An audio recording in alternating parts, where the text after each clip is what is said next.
Bird, bird, bird, bird. Get him. Yeah!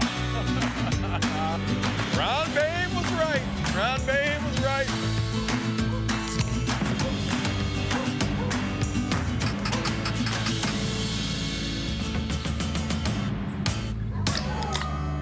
I'm feeling spry.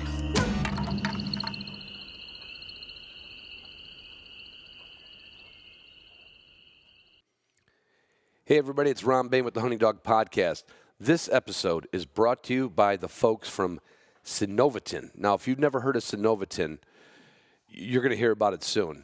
And if you have a dog with elbow osteoarthritis, and that is very common these days in the sporting breeds, you're looking for something that's going to help him get through the season. And that's where Synovitin OA can help. It's a different way to relieve the pain that causes limping and lameness. Just one quick, non-surgical treatment can provide pain relief for up to a whole year. So if your dog's elbow pain has been keeping you and him out of the woods and all the things you love to do together, ask your veterinarian about Synovitin OA or visit activedognow.com/learn more.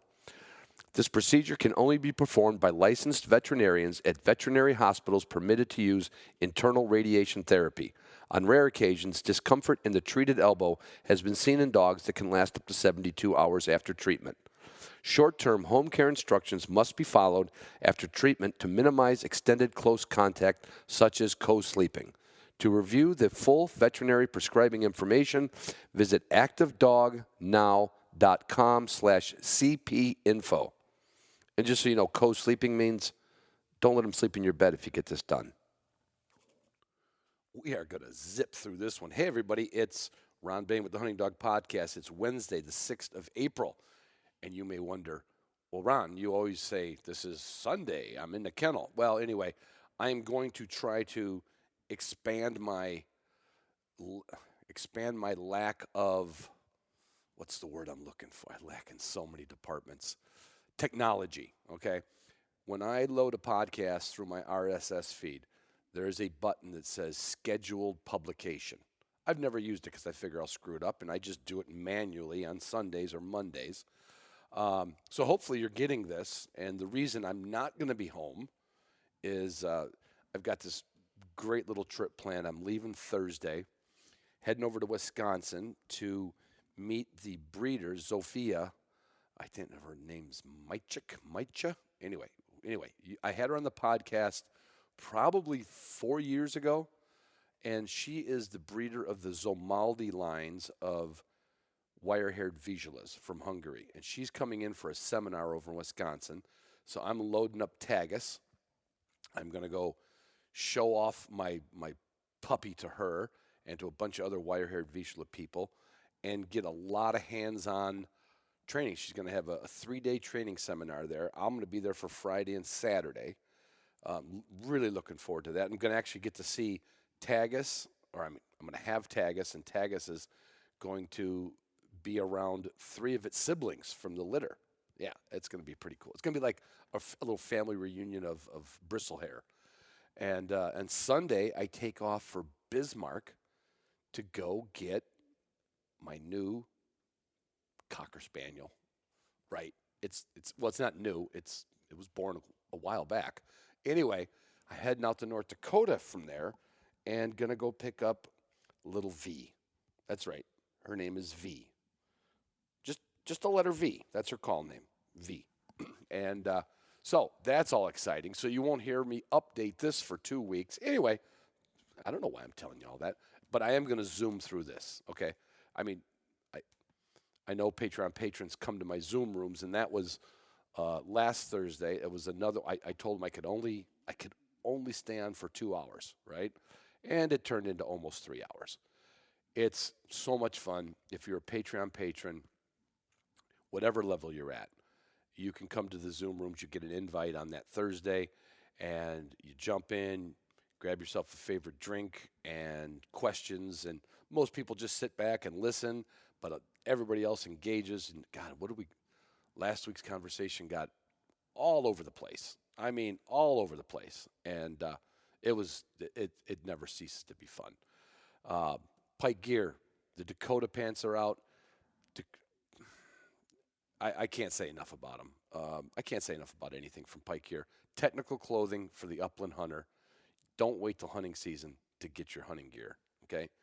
Lots of, you know that. Same thing with Onyx. Don't wait till August to get your Onyx mapping system. Get it going. If you're one of the 3 people left out there that listen that don't have Onyx, use the promo code HDP20. That'll help. If that helps, know where you've been, set a pin. Weatherby just sent me a rifle. Now, Weatherby Shotguns, I'm going to say, is my sponsor, but I got a bear hunt coming up with up in Southeast Alaska, and there's a Weatherby connection, and they wanted me to shoot. I don't know rifle cartridges. It's a 6.5 Weatherby.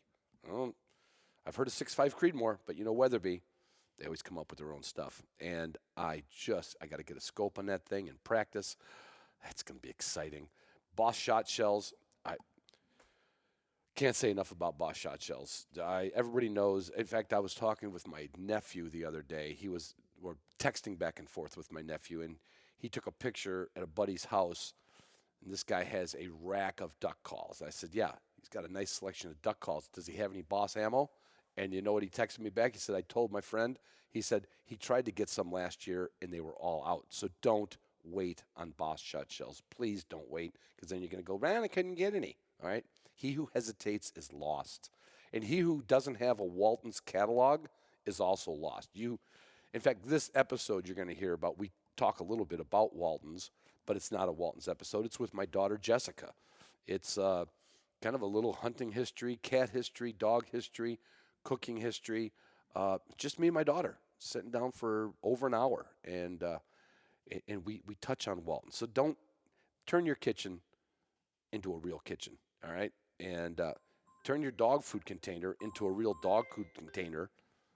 Well, turn your Gunner dog crate into the safest place you can put your dog. Use the Gunner food crate to put your Purina Pro Plan in. And then you've got all your bases covered. Your dog's safe, your food's safe. What else could you have? You got your seatbelt on, you're paying attention, you're ready to travel with your dog. Garmin. You might have Garmin on your dashboard. You might have Garmin installed in your truck or your helicopter, whatever. Mine's strapped around my dog's neck so I never lose him. That's why I use Garmin. It's the best in canine navigation and training.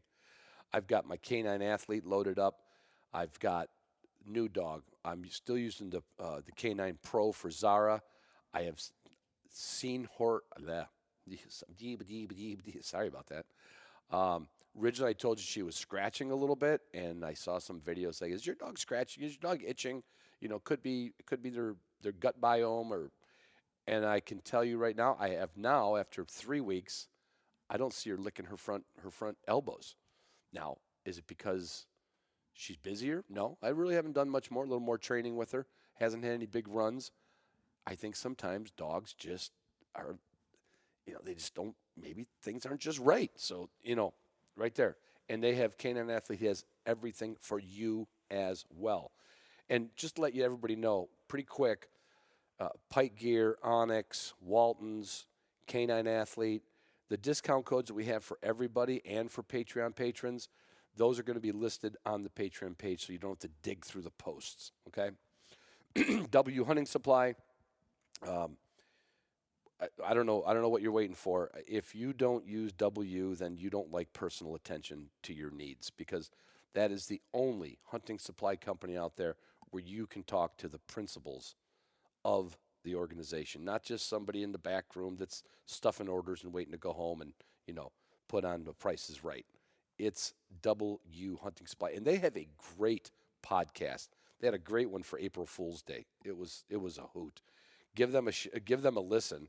And they also have the Dale Lee tapes that they're releasing as podcasts. And you want to talk about some great stories. When I'm on the road for the next week here to Wisconsin and then North Dakota and then all the way back, I'm going to be catching up on those Dale Lee episodes. Yeah, you're not going to get that anywhere else. You get customer service and some kick-ass episodes. Deck Drawer System, I just did a little video with them I pulled them out, and I call them my junk drawers, but it's not junk. It's hunting stuff. Like I found a whistle. I found a collar I thought I lost. I found it's an expensive collar, but everything I need for me and the dogs and traveling fits in those deck drawers. Everything but the dog and the Gunner Kennel, of course. And Shooting Sportsman magazine got my new issue. I thumbed through it first for the pictures because that's what I do. I like to look at pictures. But I've got that on the road, so when I get to my motel stops, I got something to do. I'm going to read through it, and we'll have another author or somebody who, another author. There's a lot of, is that author? If you contribute to a magazine and write an article, I don't think that actually makes you an author. But I will have another Shooting Sportsman contributor on in the near future because they have some fantastic stories. They're always good. The magazine, Shooting Sportsman, dogs, people, places, guns, birds. That's what it's all about. And the Upland Institute. How do I say it? I literally have had people write me and say, Ron, do you suggest any books or DVDs? I'm like, okay, I don't have a DVD player anymore. I know all of you don't train your dogs to a high level. I know a lot of you that have not put the foundation under your dogs. You can put the foundations and fundamentals to work. I don't care if your dog's 3 years old. You can start over. Doesn't mean you need to crate train it, but you could start working on the whoa post. You can start working on a tie out. You can start working with calming touch. Go to the uplandinstitute.com. Watch the trailer. Watch the segments. We have a segment for each class you can watch and get an idea and say, you know what? This year, I'm going to be a better trainer. Yeah. I mean, I don't know what you're waiting for. I hope you enjoyed this episode. It was so fun to sit down with my sister. Jeez, that one didn't come out right. My daughter, Jessi. All my girls, I couldn't be a more proud father. If whatever they'd have done in life, they wouldn't have made me any prouder than the paths they've all gone down. And Jessi she's my only non-hunter in the family, but we talk about growing up with her dad as a hunter, her education path, her being a dietitian, us cooking together, how that cooking and wild game cooking comes back together. She's going to help me set up my kitchen box for next year. Yeah, there will be a lot of Walton stuff in there. Of course there will be. But, and then in the end, we reveal. There's a reveal at the end. Don't skip it because there's a lot of good info out there. Jessi's a very mindful person when it comes to food and what we do with it and how we approach it. I think you'll get some great takeaways from it.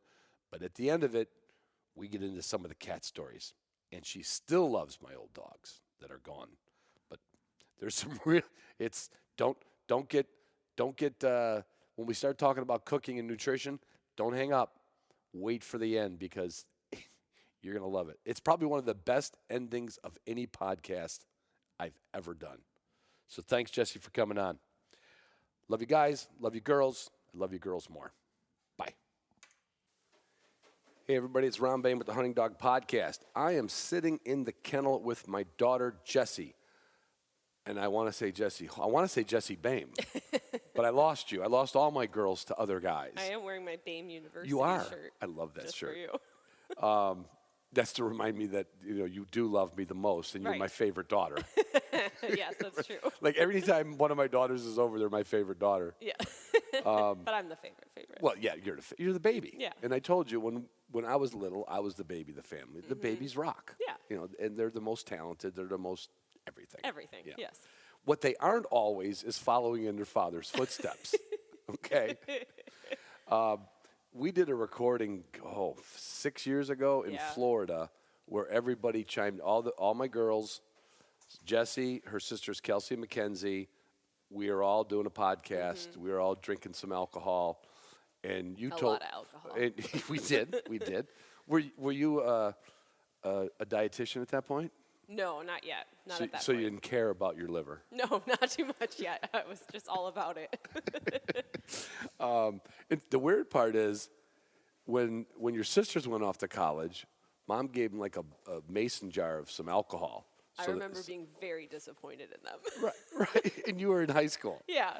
And then when you got to college, you didn't even drink. Hardly at all. I was an RA for 4 years of Yeah, it. so you were like the hall monitor. Yep, I had to tell people to stop drinking. Stop in it. the Take that dorms. out of your room. Yep. Didn't one of them keep like a illegal pet in the room or something? Yes, the cat came into my room one day, and then it just wandered in, and I Like, had to whose find- cat is yes, this? I said, whose cat is this? And they just all peeked their head out from the dorm room and wondered why, they got caught. Might be ours. Might be ours. We have a cat litter box in here. I actually let them keep it until spring break, and then they had to. So take you were it an home. RA that could take a little like you'd be a cop, you'd let somebody go from a speeding ticket. Yeah, even if they were drinking in the dorms, you kind of knew, and if you were being rude about it, then we were going to catch you and fine you and all that kind of stuff. But if you were just being quiet in your room, we probably had no idea. Right. Kind of like us when I was on the road in motel rooms. We could stay up, play cards, but no stomping the floor. Yeah, So yeah. the people below us couldn't sleep. Where are we going with this podcast today? It's going to go all over the place. It's going to go into a little dog history, Jessi's hunting history, Jessi's cooking, Jessi's podcast, Jessi's cooking classes, but it's going to go all over the place. But to I guess let's tee it off with out of my three girls, Jessi has never taken a game animal yet. I have not. Now, you may never, No, I don't know. but I do remember when the Hunger Games came out, you asked for a bow and arrow, Yes. I was and very you're excited. pretty good with it. I'm very good with I it. got you a bear recurve. I think it was 35-pound bow, and you were we were actually in this kennel building Christmas Day. shooting the 40-foot of this kennel building to that back door into a target. Yep. And I never missed it. no, Nope. you didn't bullseye it all the time. But, No, but I didn't but hit you the didn't wall hit the or the door. and you didn't break the window. No. So you did pretty good. Right. So you're a natural hunter. You went astray. Yeah. You used to call me Annie Oakley because I was pretty good with a BB gun too. You were. We would go out on the back pipeline, and you didn't want to shoot the shotguns because I was teaching Kelsey and Mackenzie to shoot shotguns on clay targets. But I would bring the BB gun for you, and then we would set clay targets up vertically in the sand. And I would say, Jessi, if you can hit them, We get ice cream. we get ice cream, right? So I always hit them. I'm very food motivated. You're like ice cream. I'm like a dog. I'm very food Right. motivated. You're like, sit, beg, yep, okay.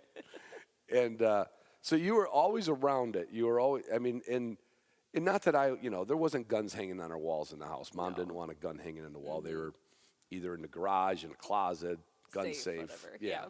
But you knew like your whole life your dad was a hunter. Yeah. Yep. And there's some old pictures that we've put up of you and the girls holding birds. And there's a good one of you like holding a woodcock. Barely holding on to it with with 2 fingers. Pincing it, just It's just- barely. It weighs 7 ounces, and I've only got 9 ounces of finger pressure to hold Right. this thing. But you did it. Yeah. You always did it. And I never wanted you to do more. But I always wanted you to be with us. Yeah.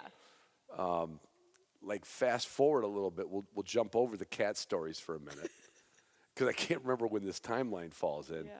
But when the girls would go to, or when I would go to a DU banquet or a Pheasants Forever banquet, for good luck, I would always write my daughter's names on the tickets. And twice I won things. Once was a picnic table, if I remember. Well, no, that was a drunken bid. Oh. That's before you were probably in diapers when that happened. That picnic table is still in that backyard That's over there by gigantic. Mom's studio. We have never sat at it. No, it's uncomfortable. It weighs 400 pounds. But no, when I would put a name on a ticket for a draw, I always used the girls' names. I figured it'd be lucky, Yeah. And there's still a 20-gauge shotgun in my safe that's for you that I won. I don't know when you'll ever shoot it, but you might. There's another shotgun in there that I used on a pheasant hunt that's for Lincoln, my grandson. I know he's going to be as tall as his dad. This gun is way too long for what they call a length of pull. It's like it's like making my arms out this far. Yeah. And I'm sure Lincoln's going to be taller than me in Yeah. about 3 weeks. Right. And he's only 2 years old. Yeah, So, exactly. just hope he doesn't walk like me at that height. But so I've got guns designated for my grandkids. All of them have a gun from me. Jessi's got a gun, but she's, I don't think you have any desire to bring it home right now. Not bring it home, but I have thought the more and more I've helped you with. You just like, want to know it's your everything. gun, and then that's another gun that Lincoln will probably have. Or maybe Steve will shoot it. Yeah, he brought it up the other day. Did he? Yeah, we were just talking about, taking him out sometime and Right. actually learning how to do it. I told you recently, I think it's about time I went through hunter safety. That's a great idea. I know. I'm going to be the 31-year-old just hanging out with all the little kids. There's been older people in classes. That's fine. That's good, right? I had to go to, the trip I was going to talk about was, so one of the times I put a name on it, I put Kelsey's name on this raffle, and we get a call from somebody from Pheasants Forever that says she won a hunt. And the first 15 or 14 draws were for big game, and then the next 15, it was like 30, I can't remember the exact amount, it was half and half. And the second half of the winners were small game hunts. Well, it worked out great because I have dogs, and we took a trip. You were the videographer. You had our family video camera. Yep. And Kelsey and Mackenzie had their hunter safety. Yep. They were both 15 getting their Yeah. drivers. I had them driving all the way to Kansas and back. Right, the spaghetti hole or whatever. Oh, yeah, Kelsey's that was very going through upset St. about Louis. that. Yeah, Kelsey's still mad at me about that. She's sitting on a phone book, driving an F-350 four-door diesel pickup truck. She could barely see over the wheel. And she's like, where do I turn? Just do I follow go? the signs. Follow the signs. Doesn't matter. And but we went on that trip to Kansas, and it was right after Christmas, and we got home right after New Year, I think it was. And I remember when you three, we pulled up in the driveway, Mom hugged you. That's the first time Mom was away from you kids in her entire life as a mother. Yeah. And So- it was the day after Christmas. We left the day after Christmas. Yeah. And she looked at me when she's hugging all you guys, she's crying. And she looks at me, and her lips said, never again. Never again. She was alone for the holidays, and I had my girls in Kansas. But we should probably, why don't you tell everybody what you're doing? Yeah. Because you're not following in your father's footsteps, thank goodness, because nobody wants to be a millwright.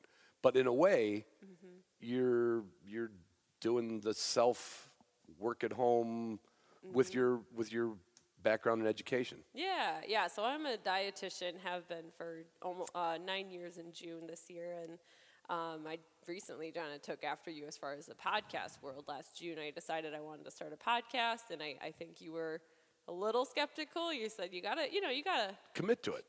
and I did. And so every week I have an episode, and I really love talking with people about nutrition and cooking and how to actually enjoy cooking again and how to actually enjoy eating in a way that keeps your body healthy, but it also has to taste good, because otherwise it's not worth it and it's not sustainable. Right. It's not like me eating salad every day. No, it's not sustainable and it's not enjoyable. So, so basically I'm a private practice dietitian, so I do a lot of one-on-ones with people, and I do cooking classes, and I have an online cooking community where I teach and do cooking classes every month. Or Don't you work with some other women in the same vein, or are they just guests on your podcast? yeah, a lot of times they're guests, but we all try to support each other. We get together once a month and kind of run ideas off each other, and it's nice to have that network, and it's fun to have guests on too, and just to talk about different things together. Yeah.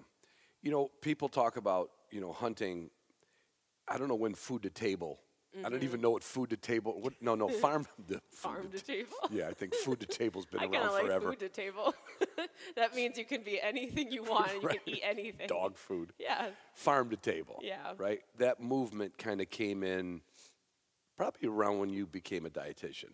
Yeah, I think that started picking where people up more would know. speed. And I don't even know what that meant, other than trying to pay more attention to where your produce and your meat came from. Yeah, some of it's about reducing your carbon footprint, so trying to get things more from your local community-ish, or at least your state, to reduce travel from Florida Importation of importation. Yeah, so that's part of it, but it's also a little bit about what can you do in your own home and maybe garden, or what can you do in your community that brings food from your immediate location Yeah. to your table. And just being maybe more aware of some different things that you bring into your home. You know, we're going to go all over the board on this. I got ideas in my head. And plus, I have a list of things we're going to talk about. But, Yeah. you know, when somebody says the word factory farming, I'm like, I honestly don't know what that means. I mean, I've worked in factories my whole life. Factories make ball bearings and wheels and vehicles. Where's the factory that makes an animal? An animal's born out of an animal.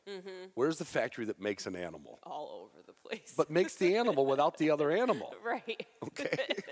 Oh, are you talking about like making like No, not making meat out of a lab. Right. But I 'cause mean, that's coming. what That's if somebody said to you, "Is factory farming bad?" What is factory farming? What do you consider factory farming? I guess it would probably be the mass production of a lot of meats, whether it's chicken, beef, pork, any of that kind of meat, and it's being mass produced. And unfortunately, my first thought about factory farming is I picture not great conditions, but that's not the case for all farmers. I know that. Honestly, I have a lot more to learn about farming if I were to really answer that question. Yeah, because it's one that bothers me. It's like, well, look, I was born in '57. All of our food came from a canning the beans went to Gerber. They put them in a can. That was a factory. Is that factory farming or is that factory packaging? I right? think that'd be more packaging. Yeah. But a farm is a factory in its own right. Sure, It's yeah. creating a product that we eat. Yes. And when somebody says factory farming, it's like, oh, you should see the conditions. I'm Right, like, and that may not be the case for It may everyone. not- And that just may be the big doom and gloom one that people try to put out there to make it sound like a really bad so thing. is that something that you think it's a really there's a lot, isn't there like 4 or 5 types of vegetarians now?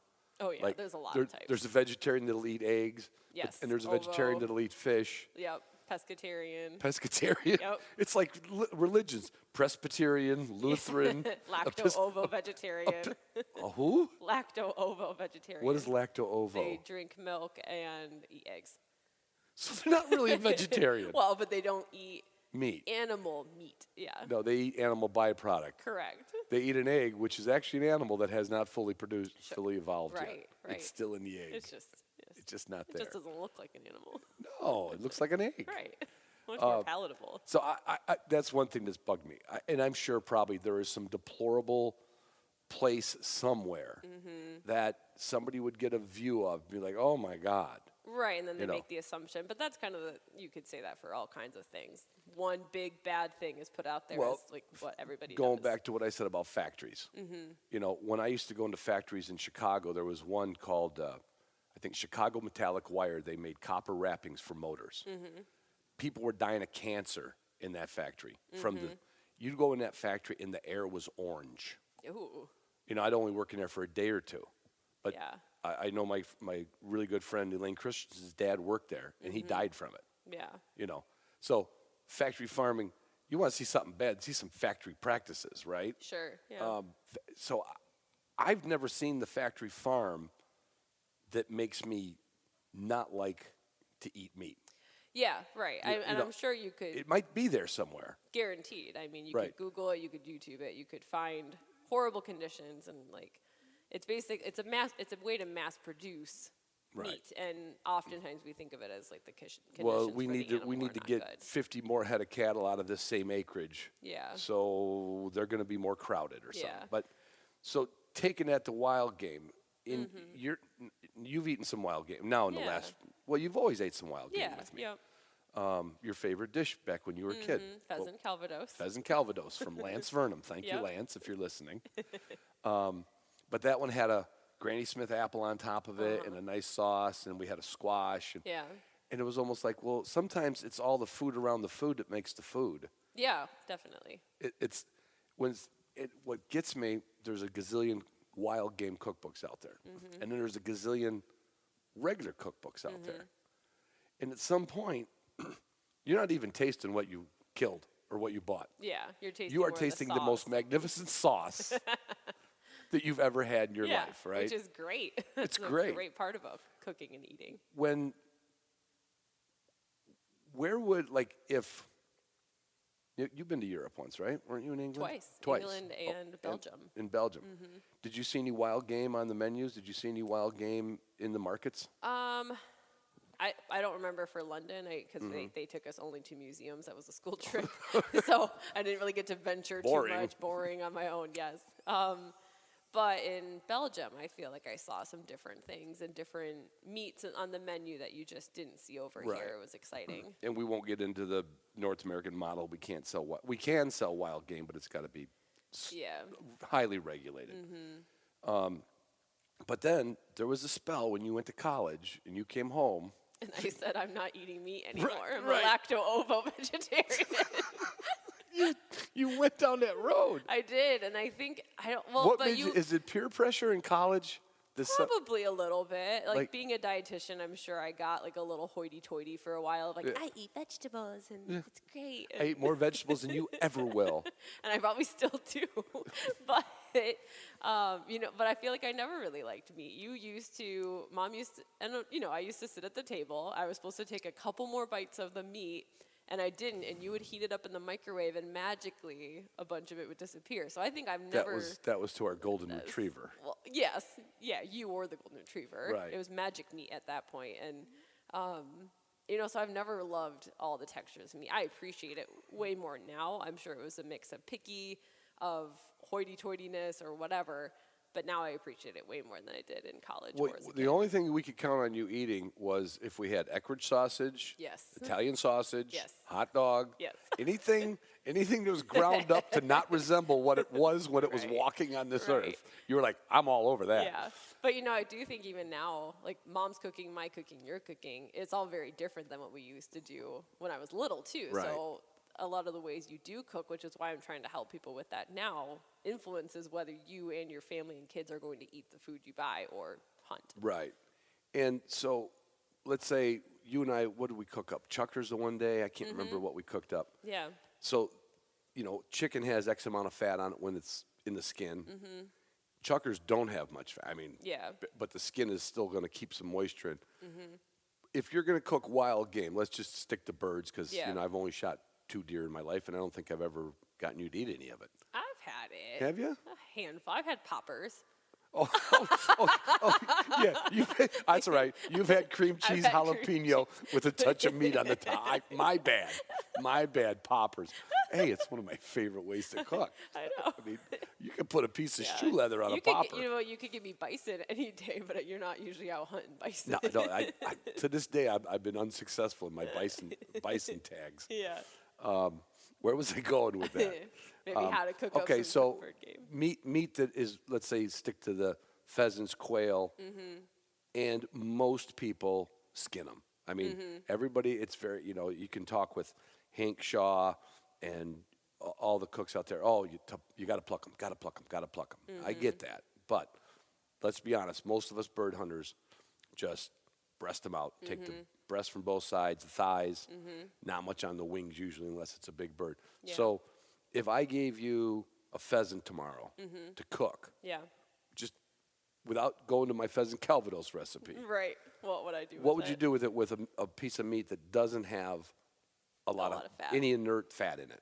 Yeah, one thing I definitely would probably do is experiment with a brine with it. Okay.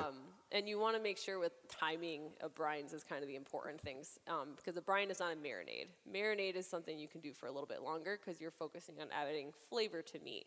Brining, you're focusing on getting salt into the cells of the meat so that it opens up so that it can retain moisture when it's cooking. So I just learned something there, everybody.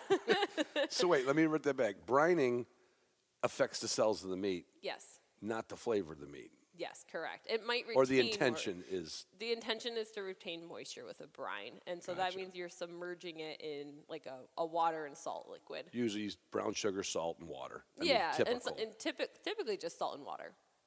Salt and water is enough. Yes, enough to do that molecular structure difference to the meat. Yep, to get it to retain more moisture because when you're cooking it, depending on how you cook it, you're going to lose moisture no matter what, so you want to have as little of chance of that as possible. Right. So you could definitely experiment with brining. For chicken, typically you want to brine for about 2 hours, no more than that. So for game bird, that's even leaner than chicken, I'd say. Like I'd start with an hour and then see how it goes from there. You can always experiment. Right. And then after you've done that, you're going to, do you think, we've made so many meals on the road, and I'm not going to go into putting it in a can of cream of mushroom soup because then it just tastes like cream of mushroom soup. Right.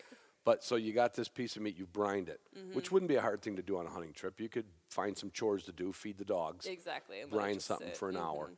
Then what is it? Now, there's the two things that I always hear, low and slow, high and hot.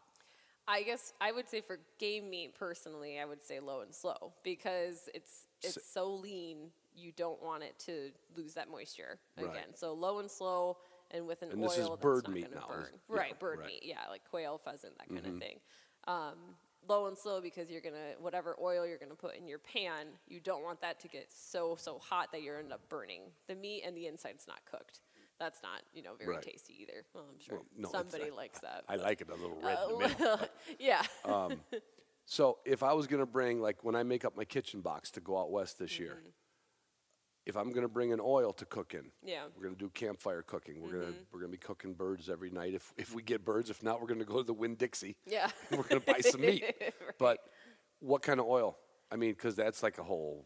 Yeah, people can get really up in arms about oil, but personally, I think the best ones for cooking, especially game meat, would be canola or like a vegetable oil because it's got those quality unsaturated fats. Those are actually really great for anti-inflammatory purposes. But also avocado oil because avocado oil adds like a nice buttery taste actually to your food. And olive oil, the reason I don't recommend that as often for cooking, unless it is going to be truly low and slow, olive oil has a really low smoke point. So you're much more likely to have high splatter or smoking your meat and not in a great way. It's not Right. going to be long, slow, smoked overnight Right. kind of thing. It's going to end up burning a lot quicker. So Yeah. I would say canola or avocado oil. Right. So we need to set up my kitchen tent. Yeah. And now this is going to be an unabashed commercial for my friends at Walton's. Yeah. They sent us all kinds of stuff you and I have used. In fact, Mom and I and you and the kids are going to come over. We're going to make a bunch of sausage pretty soon. Yeah. But we've used a lot of Walton spices. Yeah. Now, what's that one you talked about? Oh, the potato seasoning. It really is it just amazing. sounds like it just sounds like what do you It- potato? Is it made from potatoes? No, it's got Just- like garlic powder. I mean, you could probably read the back and kind of come up with your own mixture, Right. but it's got some sweet paprika in there. It's got garlic powder. It's got a little bit of salt and pepper, a little bit of sugar, and the combination of it on honestly any veggie or any meat I've used it on is amazing. And this is not just a commercial. No, because you asked me if I had any I more. asked for a code from my father. So this Jonathan, morning. if you're listening, my daughter needs I need some potato seasoning. potato seasoning. It's amazing. And then we used it once to make the burgers. Now that was just regular beef burgers. Yeah. We used their what was that called? Better Burger, I think. Yeah, it was. I think it was their Yeah, Better Burger seasoning. And it was good, and that's because seasoning can enhance your food. You don't want it to overpower your food. And that's, Right. again, something I like to teach people, how to season your food, how to season your game meat or whatever it is that you're cooking. Right. So that it tastes good and complements it, but doesn't completely take away from what you're eating. And when it comes to me, like picking on you, and I want you all to know we're going to get into the cat stories here, but now I'm on a roll. Okay. You got to get your kitchen set up. We're going to for get the kitchen. your travel kitchen. Going to get the travel kitchen set up Yeah. first, but you did something I would call an experiment compared to the way I was raised by my mom. Besides the fact that you didn't smoke Newport cigarettes while you were pregnant, Right. Okay. In fact, you still don't smoke Newport cigarettes. Yeah. But Lincoln, your son, my grandson, you had like this goal of like 100 foods by a certain age or something. Yeah. What did you do? What was that all about? I wanted him to taste and eat 100 different foods before he turned 1 year old. And babies typically don't start eating until around 6 month. Yeah, they get a couple of front teeth, and you let them start. They can gum on some things. They can Right. start eating. Actually, they can eat all kinds of different things. And so I had a goal to give him 100 different tastes before a year old. It wasn't because there was a study that said if you Right. do this, they'll be the best eater out there. Right. But I enjoyed it so much that it was just a fun way for me to cook and eat different things with him. I mean, I tried scallops for the first time with him. We tried sardines Scallops are together. delicious. They are delicious. Right. I don't know what I was missing out on. I know what you were missing out on. Half the food I ever shot. Right? When he ate those, his face was just covered in the butter, but he loved it. Yeah. But yeah, no, we tried sardines, we tried scallops, we tried all kinds of different Right. things. To All hit different that. vegetables. Bison, all kinds of veggies, all Right. kinds of fruits, grains, beans, everything. And the other thing, and this is just because it's me and you sitting here and we don't care. The first time, because when Lincoln comes over here twice a week, and Grandma does lunch and breakfast or whatever, and you guys come back and get him, or sometimes you stay here all day. But anyway, the first time I saw him not being spoon-fed, Yeah. he was pretty young, He never really was spoon-fed that much. not much. Yeah. And you just had food on that tray, and he was putting it in his ear, he was putting it in his mouth, Yep.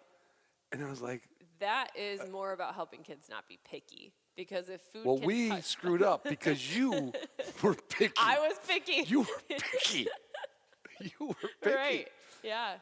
And I watched it, and then Kelsey's doing it with Mara, Yep. and like there's just this chopped up little bits, and the kid's trying to eat it and using his fingers. I'm like, help him, give him a spoon. Yeah. But we should have done that with you guys.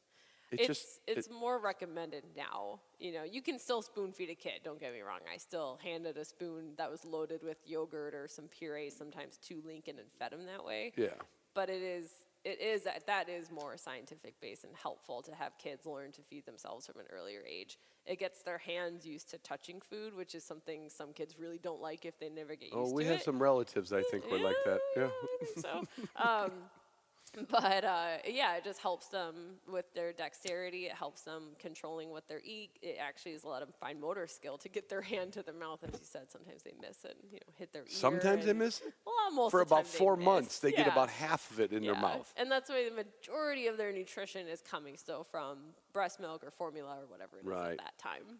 So did you, when you were trying to get him to eat all those foods, was it just like, well, that's what we're going to eat for dinner, and I'm going to make it in a chopped up size enough for him to try? Yep. You didn't like, he wasn't eating something different than, you guys weren't having No. McDonald's hamburgers and he was having bison, right? No, I wanted the bison too, of course. It was whatever you guys were eating, he just tried it. Did you Yeah. find stuff that he couldn't? No, I honestly, in that first year, he loved everything. And you just made me think of the lamb. I made lamb meatballs for him one time, and for us, because it was, it honestly expanded my own cooking again. Yeah, Because I didn't know you ever ate lamb. Yeah, well, they sell it at a local Oh, you're growing store up into here. such a fine woman. I know, finally growing up. Yeah, I tried lamb meatballs, and he adored that. Now, I would say now, because he's in the toddler stage, he's just trying to assert his own will onto life. So Oh, yeah. he has more of a like attitude as far as like, I'm not going to try that. I'm not going to do this. But And maybe it come to also like, maybe he's just not hungry. oh, absolutely. Which is Where when back in the day, it was time to feed you, and we played airplane. Come on, take a bite. Like we were afraid we were going to starve you. yeah. You and know, it's- not you, all kids back Yeah. in the day. Well, and that's actually one of the, I work on that with adults all the time. We call it, if you were a part of the Clean Your Plate Club, you had to finish yeah, what was on your plate. exactly. Which is actually more damaging for people's relationship with food than we realized at the time, which, you know, I don't blame anybody. We thought we were just trying to get nutrition in people. Hey, back in the 30s and 40s and the 1800s, you might not have a big meal the next day. You Yeah. ate what was, but again, different That's lifestyle. a different time and scarcity, and either, you know, those types of times of life, Right. those have their own impact on Right. people's relationship But with in food. modern times, that's going to help with what? Like, Staying more intuitive with like your own ability to eat when you need it and how much you need it. So Right. kind of the rule of thumb to follow with kids is you get to serve what's going to be on their plate, and they get to decide how much they eat. right. Give or take some. There's always some individualism with it, but Right. really that's the most helpful. Lincoln knows when he's hungry, and so when he's turning his nose up to me for dinner and, you know, wants to go play, we sit down for a little while, and he stays at the table. I don't ever force him to eat. I don't say, you have to take a bite, you Right. have to try this, and because that makes him feel like, well, gosh, I'm full. I ate so much at Grandma and Grandpa's. He I had obviously all wasn't these- hungry. Yeah, Right. not hungry. Wasn't even looking for a snack immediately after dinner, which I know that's sometimes an issue with kids. But yeah, it's helping kids grow up to continue to be an intuitive eater, which is what I do with clients who are adults now. They're trying to regain their ability. You got to to be hit Control intuitive. Alt Delete and reset them. Yes, yeah. Honestly, you try to. Because when you worked at the hospital, you were working with diabetic patients, Yep.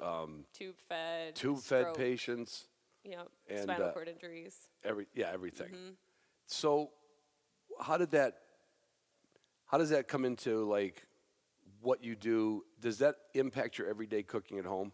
I think so. I think it makes me mindful of what I'm eating and Yeah. why I'm eating it, because I talk to people about this every day, so it's impossible for it to not infiltrate into my Right. own life. But when I'm talking, So to you're not a better somebody- coach than player. You're a good coach and a good and player. a good player. Yeah. Okay. Yeah. Exactly. Yeah. So, for example, at the hospital, if I was talking with somebody who already had diabetes or who's been through an accident and has a spinal cord injury, there's a lot of individual nutrition things we have to consider for those certain impacts and events. But as far as like their meals and their cooking, a lot of times I'm just first asking them questions like, what do you like to eat? What do you eat like at home? Like, I don't just go into any experience with Like, a person you should be and eating say, this. yeah, because if you should on somebody, we were talking about this earlier, if I say you shouldn't do that, don't do that, that's bad, that's just not helpful. That Right. just makes people feel guilty or shameful or angry, and then they either get into a downward spiral of eating or they get into spite eating. Like, oh, you can't tell me what to do. I'm going to eat 10 of these now. And So even yeah, though I'm that trying to didn't think if really that's feel what that happens when I great. get a bag of Cheetos. You might be telling yourself you're not allowed to have this, Right. which literally increases the desire. Like, in I your look at brain that for and I it. go like, that's not possibly going to be good for me. Right. God damn it. But I want work it. too hard Right. to not have a bag of jalapeno Cheez-Its. Yeah, and one of the biggest things I work with my clients on is reframing that thought. I tell people, you have permission to eat anything and everything you want, which people then assume, well, now I'm just going to eat Cheetos all day. And it's like, try it. Try eating Cheetos all day and see what happens. Like, you're not actually going to enjoy it after a certain point. No. So it helps people get more in touch with, like, what they actually want. And when restriction and rebelling and telling people this is bad for you is taken off the table, now they're left with a lot of choices, and I help them navigate figuring out how do I create a meal that is balanced and, definitely Right. gives me the nutrition I need, but also helps me enjoy my food without the guilt and the Right. shame and anger. So here's we're gonna dive into this a little bit. So food, it's all back in our day it was a food pyramid, right? Is Yeah. that still applicable or no? No, so they redid that, and it's called My Plate now, and I don't really love it the most. It's Your opinion. yeah. We're not going to get fact checked here. Well, Yeah. we might get fact checked. We might. But so My Plate came out of the food pyramid. The food pyramid said eat a lot of what's on the bottom, eat a little of what's on the top. And My Plate decided to take those food groups and put them on a plate to kind of give people guidelines on what your portion sizes should look like. The problem, again, with that is, like, it restricts people to have, like, they always used to say, like, the size of a deck of cards is a serving of meat. That is not enough for certain people. Right. And so then they feel like they're doing something wrong, or they're hungry, and then they end up binging or snacking later. So, like, the My Plate thing that's out there now, like, that can be helpful for some people for sure. But I find most importantly it's helpful just to start figuring out what food is, because a lot of people don't know what are proteins, what are grains, what are fruits, Right. veggies, dairy, fats, all that. And then Well, nobody cared when I grew up. You just ate what mom put on the plate, and we Yeah. had like 8 meals that rotated over 7 days. uh-huh. So, Yeah, I mean, the access we have to food has definitely changed, Right. and the willingness to have different foods is changed a lot too. and there's a little bit of excitement to it almost. Oh, with, yeah. with all the cookbooks and all the shows. Like mom makes some dishes now that she never made. Oh yeah, yeah. And she's got 47 ingredients sometimes. And I'm like, Yeah. is it going to taste different with 20 ingredients? I don't know. It's hard to know. I mean, I prefer more simple recipes and teaching people, 10-ish ingredients or less, maybe sometimes more for an intricate recipe, but you don't have to have all the fancy cookbooks. You just have to have some confidence and skills and someone to support you in, like, practicing those skills. You're going to have to, I got on the doctor scale the other day because I finally got the new doctor, and I've been I cut my beer consumption by about 85%. Yeah. Hasn't made a difference yet. But I'm Yeah. going to stick it out until the scale doesn't say, hey, one at a time. Yeah, and a lot of my clients obviously focus on the scale. So and- all right, we won't get into whether we should get on a scale every morning because I don't know if that's healthy or not. No. No, it's not healthy. It's not healthy. I want to go into something else that might not be healthy. one of my sponsors, Wilderness Athlete, makes nutrients for dogs. Yeah. And they make products for people. Yeah. And I asked you, or I told you when I was a kid, we drank out of the garden hose. If we were thirsty, we went in the house, and if we had a glass, otherwise we went to the garden hose. Yeah. We played all day. All we drank was water.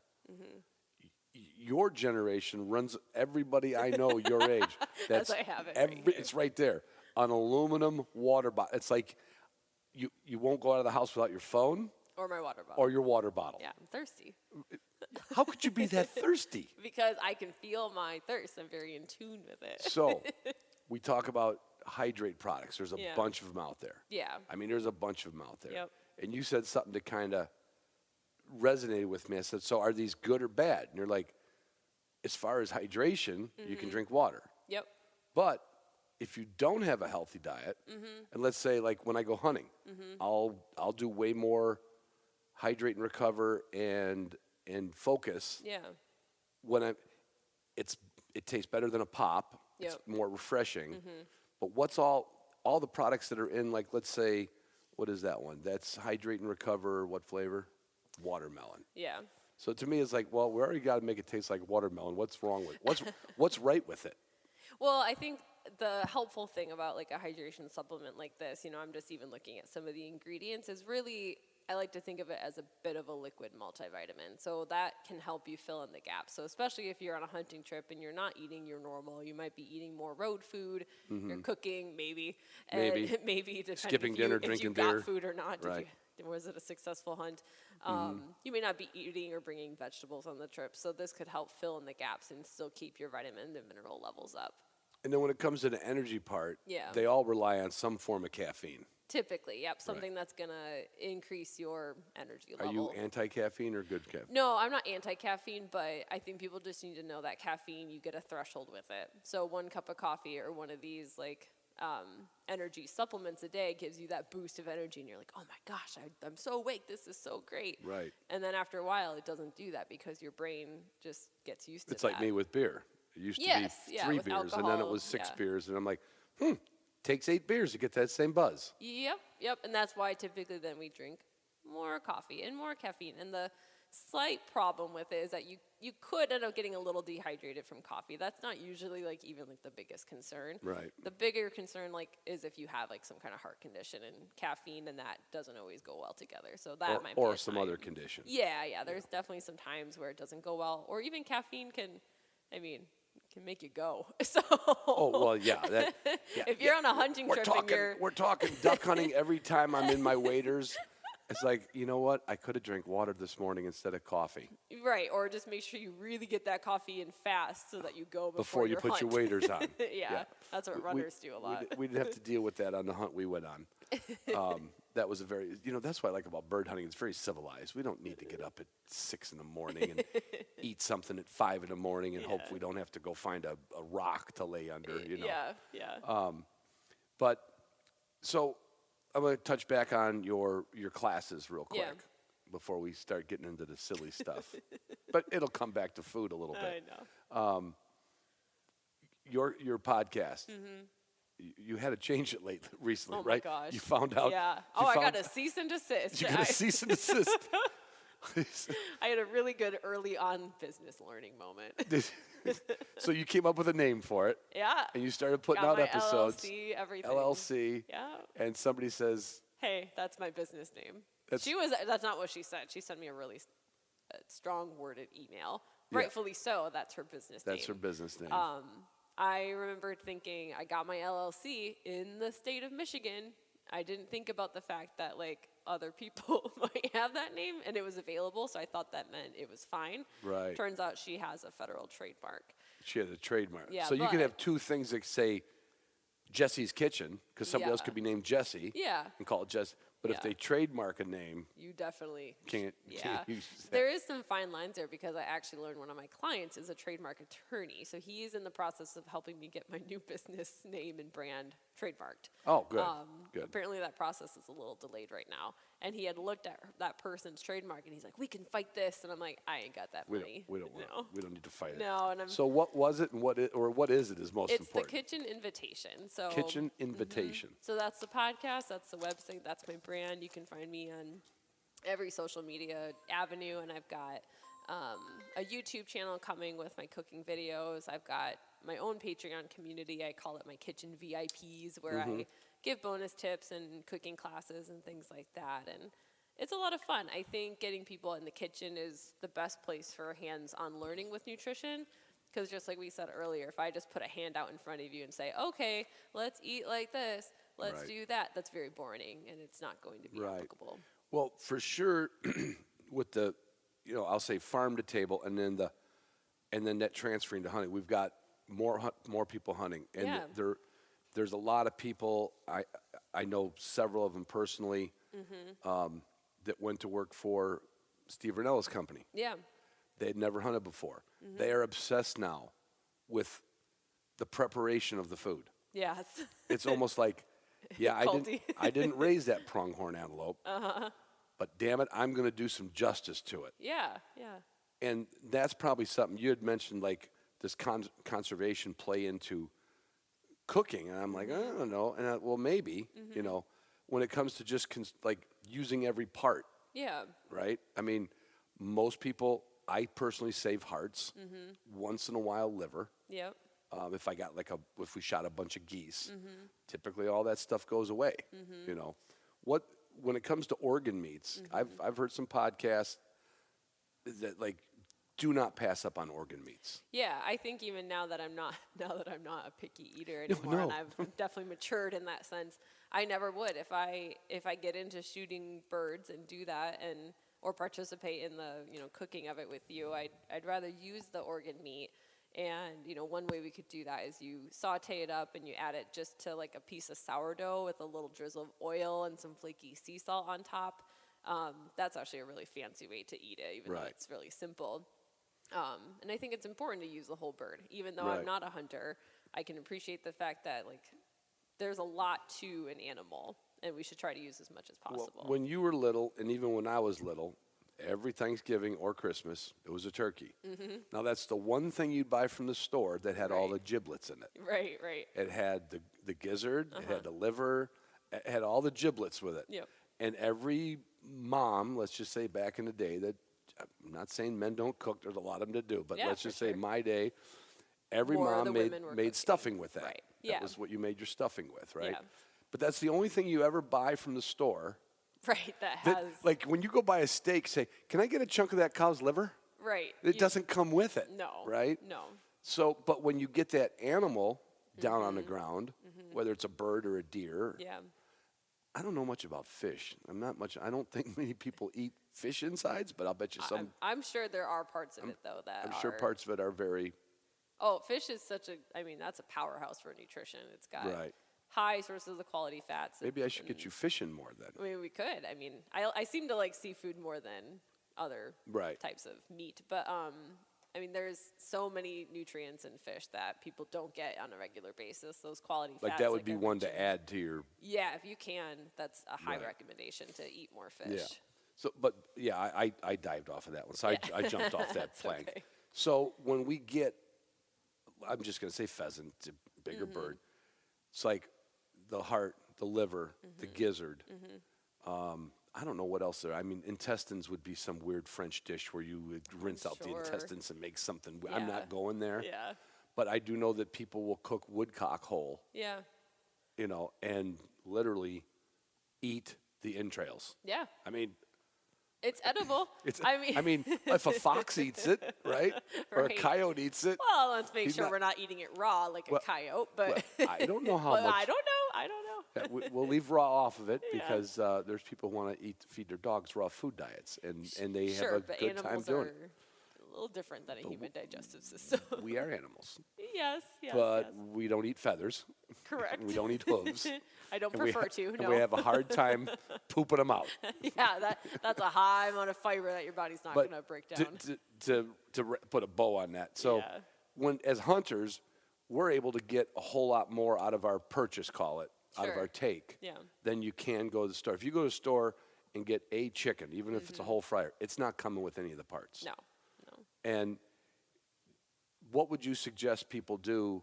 Like, would you save them up till you have enough, or would you just put it in the, because the organs usually cook very quick. We've cooked Yeah. hearts and livers very quick. Yeah. High and hot. Yep. So would you just throw them in with a bird, or would you save them?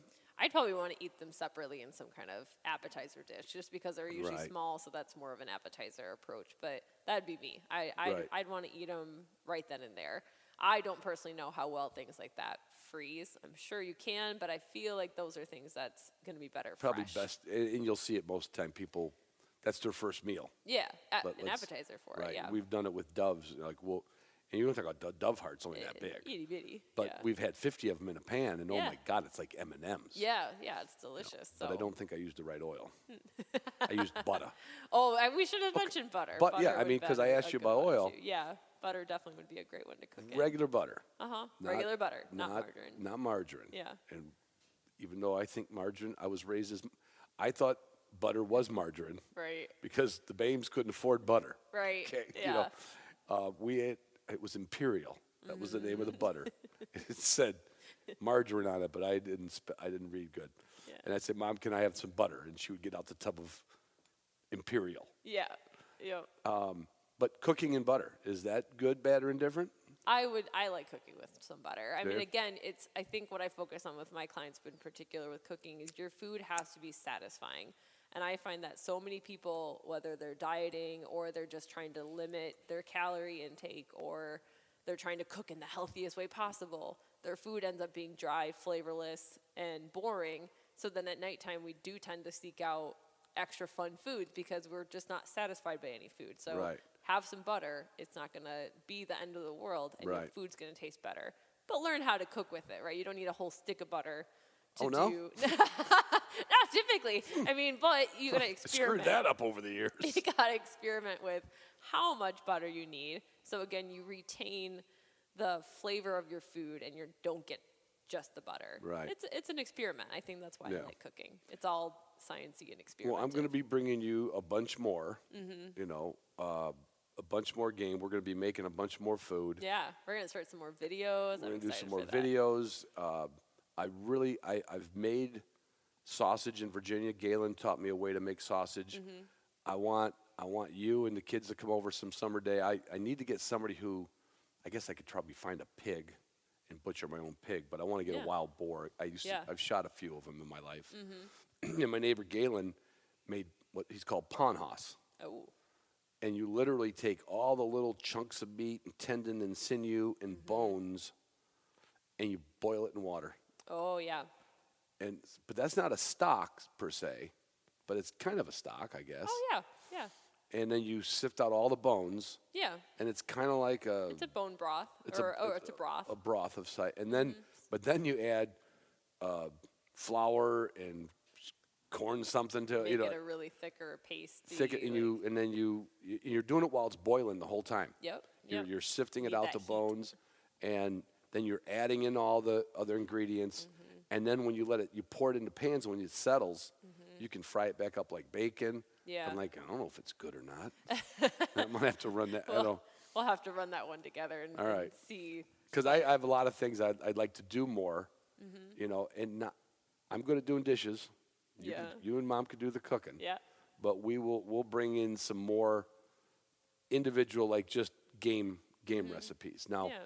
do you have any? And I don't think this would be in your wheelhouse. Everyone will say, "Well, wild game is better than domestic." Is that possibly true? We don't know. I think it depends on your taste buds too. I think that, so what is better? What are people saying means better? Taste better, or it's nutrient? Is it got More more grams rich. of protein per? That is, and Ounce. if there is, that's going to be so minuscule to me. I've never looked at a label between a domestic bird and a Well, wild yeah, because the bird. labels they don't don't have exist. Labels, It says right? bird. Right. Yeah. So I guess, and I tell people don't even look too much at labels and things like that. Focus Right. on the food. Yeah. Focus on food you like. Focus on food that tastes good and makes your body feel good and work well. All right, now for the drum roll. Jessi and I Read have the had cat story. my daughter and I have had a tumultuous relationship, and This is why I've never hunted. this could be. Could be. This could be why Jessi never hunted. Jessi was always the cat person in the house. Yeah. We always had a golden retriever named Maddie. Yeah. She raised you 3 kids, as I Yeah. say, or at least put you to bed at night. Every night. Every night. She was the best. The mattress. The mattress. But there was always a couple, historically, until recent years, there was always a yard cat. Yeah, someone always dropped some cat off. There was on the always, or a property cat and wandered in from a in. neighbor's house that had a litter, Yep. and you gravitated toward the cats Yes. all the time. Yeah. Now, So most cute. of our yard cats were not that friendly. Some of them were tolerant of Yeah. people. Yeah. A few we've seen we never named those cats, though. You never named those cats. You were up in I your named- bedroom window. Counting and Naming. naming. Do you remember the time that? that were you out there when Aunt Barb, we found a litter of kittens? Oh my God. And no, I found the litter of kittens in a box in a pond near the pond. And I said, what are these kittens doing out here? And I think she was trying to do something. Well, that was done already. It was already done. It was already done. Heartbreaking. Yeah, and we would go across the street to the airstrip that Jerry had put in for his old plane, and we would practice with the dogs and had quail out there. And I you went and and found the cats. You would just go around playing the ponds and Yeah. pick up sticks and Yeah. what have you. And but so you've always had a love of cats. Yes, And I always in loved fact, cats. you have 2 at home, which was a Yeah. wonderful, wonderful thing to do. Yes. But we had a couple of dog cat incidences here. We had murders. They were not incidents. They were murders. You know, murder. I think murder is could we say manslaughter? Sure. Because first murder is degree premeditated. manslaughter. So I don't think. I think Zygon had a premeditated plan. Maybe he said, if that gate's ever open, I'm going in. I'm going in. Yeah. But No, the first one was Desi, your wire hair. Yeah. Got my beautiful calico raccoon. now Raku was another yard cat, Yeah, and she was a little more skittish, I will say. She was a little bit more feral. right? And that one happened right in the backyard. I watched it through the playroom window, and I was screaming and pounding on the glass, watching Desi shake my cat. I think the only thing that comforted me is that you told me that kind of death is really, really quick, Yeah. and it gave me some kind of comfort. But I am haunted Not by that. not a lot of comfort. I'm never owning a wire hair myself. I love wire hairs. I think they're cute. Yeah, we as had a lot hell. of them for years. Yeah, their little Well, beards are cute. But in fairness to all bird dogs out there, I could show you Brittany's, short hairs, Weimaraners, and Munsterlanders that all would do the same well, I thing. thought Mom's corgi was going to attack my cat the other weekend when I had him. I mean, I think a lot of dogs that could probably have. absolutely happen. I just don't know if he's got the gur to stand up to the claws. Right. You know, most dogs, it kind of almost happens, and they're like, "Oh, that thing hurts." Yeah. So maybe I just won't mess Right. with it. Yeah, no, Desi was so- on a mission that day. And then years later, well, there's the mystery cat in the driveway, and we can argue we about all this. know that my dad came home one night and he said, "Man, I thought I hit something in the road." And then the next morning, when I'm walking to the school bus, I see my cat crawling up the driveway, and it's going, "Ow, ow!" I'm like, "You hit my cat!" I did not hit a cat. We live on a very wooded street, and it was a limb. It was. I rolled over an was oak my limb. cat. It was not your cat. So that was not dog. That might have been dad. But I'm telling you, I had no. I cannot. What do they say? Deny nor confirm. Right. I know I did not see a cat. Well, and it was a very dark, that cat's name was Charcoal. I mean, it was There really you go. dark cat. Whose fault was that? Well, it was he's probably Charcoal. doing some hunting. It's probably out trying to get the mice and the Yes, chipmunks. Yeah, trying to help you. But the worst one was Ember. and we have 2 versions of the story, but the basic version is Jessi was in flag line, Color guard. color guard Yeah. in the high school band. Yeah. Yep.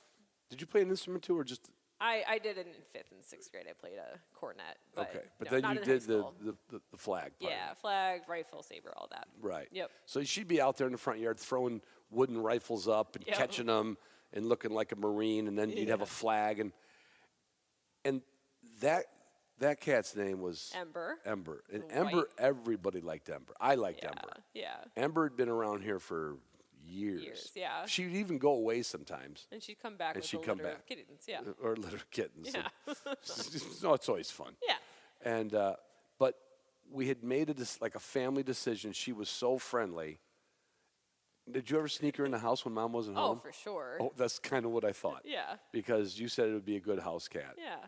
And I wasn't against it because, I didn't care. Yeah. That cat was pretty. I wouldn't say it would come when you called, but it would. If you were outside, it wanted to be with you. Yeah. It was a really cool cat. Really that personable liked us, cat. Yeah. And you were out practicing on the front driveway, spinning Yeah. a flag or a rifle or Yep. something. And I knew you were gonna let the dogs out, and this is before we had like a big fun. Yeah, I didn't have this. When I opened up a Would've been kennel nice. gate, they had access to our acreage, or yeah. property, or whatever you want to call So it. we would lock Couple. the cats up in the breezeway to make sure that they were safe. As long as we knew that. But most times, I remember that cat and other cats. If I went to the, They knew. They heard the dogs barking. and they so would go under hid. the caddy shack. Yes, and they That go was hide. and the dogs couldn't do anything. Yeah. Dogs like, oh, screw it. Yeah. But that day, he saw.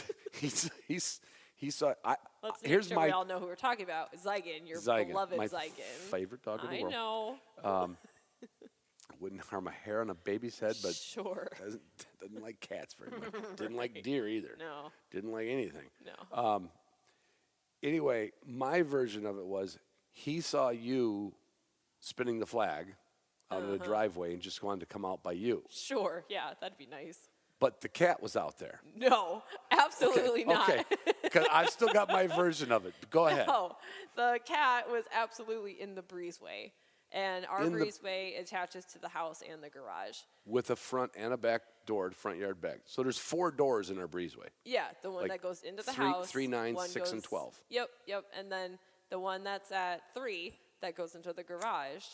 In the garage, there is a side door where the gas tank is big. And that door was open. And Zygon decided to open that door with his face, body, whatever. He got in there because it was a busted door.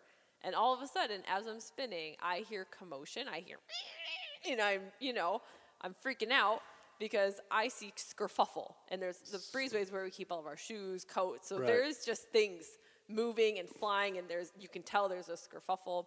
And I opened the door, which, of course, then Zygon's like, thanks, I'm going to go bring this cat to my dad. And I whacked him so hard with the flagpole, and it did not do a thing. He just charged away with my beautiful white Ember cat, and she was gone. Well, I think you have the end of the story 100% correct because I remember the end of the story. I have the whole story correct. But- I've seen all my cats die from your dogs. No, I've never brought any of my dogs over to your house now where you live with Steve. Right, that's true. And I won't. No, I brought Taffy over there, I think. Well, yeah, but Taffy. Taffy wouldn't. No. Taffy wouldn't hurt anything. Sure. My memory of it was, you know how cats, when you're doing something and that was a friendly cat, kind of just hang out by you and they like to walk between your legs.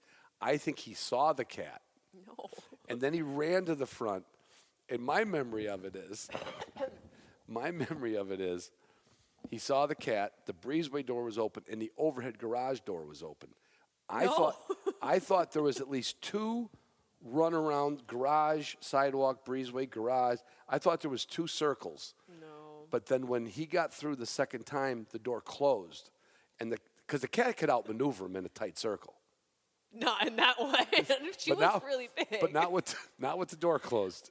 Well, and she used to be. Well, we this, agreed like, at the end there was no way out of the breezeway. No, there's no way out of the breezeway. And she was a cool cat, but toward the end of her life, thank you, Zygon, she was much bigger than when we first had her. She was husky. She She had a lot of body to her, and I don't think she could outmaneuver him She was a anymore. fat cat, She let's was be a fat honest. cat. We She fed was a her fat cat. all kinds of good Yeah, food. I all gave her a kinds lot of scraps. Like, All right, the cat was getting a little lazy. yeah, Okay. and it couldn't outrun Zygon. And I'll never forget watching him run out to the pole barn and me just sobbing and watching my white cat, because it's a big white cat, and Zygon was a big white dark cat. It was about dog. a 12-pound cat. Yeah, and Zygon, dark-colored dog, is just taking it away. And brought it to you. Brought it right to you. Well, Like, that's oh, here's the unfortunately cat." what they do. Well, he was very good at retrieving. I will tell you, thank you for never like hating your father for the rest of your life for that. No hate. You never even hated Zygon for it. No, I mean, love you might have Zygon. like I hated him in that instant. in yes. that instant because Yeah. you and your sisters, we've whelped what 10, 12 litters of Yeah. dogs here. You guys were always, even when they were other breeds, you guys were always in on it. Yeah. But that memory, Never forget Raku and Ember being torn in circles from so this episode, like that one meat eater episode, was dedicated to Oscar and Katie. Oh yeah. This episode is dedicated to Ember and Raku. Raku. So is your ending now is gonna be I love you dogs, love you guys, love you girls, love you cats more? I don't think so. Okay. But I might give them a shout out. Yeah. But I'd rather have people take away from the episode, like, hunting, cooking, family. I don't hunt because I have dogs. I hunt because I'm with friends. Yeah. I rarely hunt by myself. I mean, I'll take an hour walk or two here and there. Yeah. It's always a social thing with me. Our family's very close. We always get together, and then when it's why people had picnics back in the day. Yeah. You cooked at home 360 days a year, and 5 Yeah. days a year you went to a picnic grove or someone's backyard. It was special to cook outside. Yeah. And I think that tradition kind of went like, if I went back to the forest preserves in Chicago, which for people don't know nothing, it's all houses, but the county kept acreages of land, and they had picnic preserves, they called Yeah. them. They had picnic tables and pavilions. That's probably And so special. Oh, in my day, on the holidays, if you didn't get there early, you were parking a half a mile away and bringing in your coolers. And it felt like half the city of Chicago was living in the woods. Everybody cooking something. And then that kind of disappeared. Yeah. So it's kind of like now with cooking, and of course, if everybody listens to this show, shoots something. They may not shoot a lot, Right.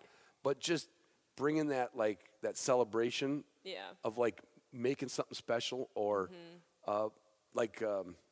Matt Zow. Yeah. We get yeah. together for holidays.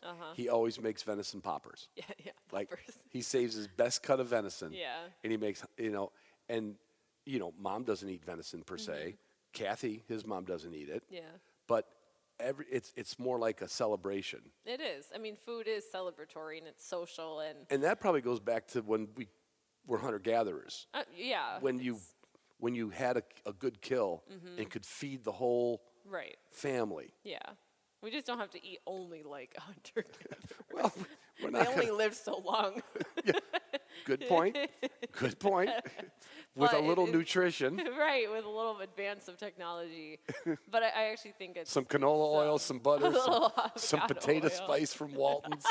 and you're good to go. We can have, but bringing back that family experience, like I watched some of your video, your Instagram, and Lincoln, even when he was old enough to walk, you got him that little step-up chair, Yeah, to be and he in the was watching kitchen. what you were doing. He is obsessed with being in the kitchen with Right. me. And if I can get him into the BB gun in a few years, Yeah. you know what I mean? Now we got another Hunter-gatherer. another hunter-gatherer cook, Yeah. right? And I can look forward to, like, whether he hunts or not, everybody coming over here and being excited about what we're doing. Yeah. Like the ultimate goal would be to take our back porch and turn it into a kitchen, Yeah. an outside kitchen for the summertime. Yeah, for sure. I mean, everybody's got a grill to do that, but some people take it a little extreme, and Extreme. all their cooking's outside. But Yeah. it's so much fun to do that and to try different things, and you're the head of the family for that.